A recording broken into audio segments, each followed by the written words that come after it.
Magandang umaga, ngayon pa yung araw ng Martes, June 4, 2024 at narito po muli ang update sa lagay ng panahon.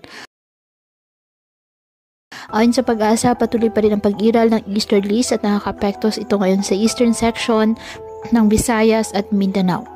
Samantala, may mga cloud cluster na minomonitor sa may kanlurang bahagi ng ating bansa na kung saan andyan po ang frontal system na nagdadala ng mga pag-ulan sa ilang bahagi ng ating bansa.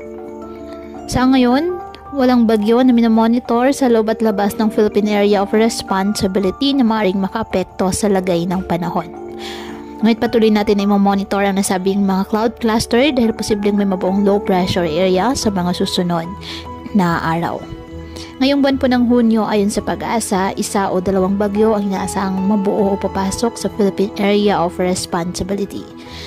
At ayon sa ahensya, may tsansa ang mga itong maglandfall sa Bicol Region o kaya sa Eastern Visayas. Tatawid rin ng mga potensyal na bagyo ang Southern Luzon at posibleng lumapit sa Central Luzon.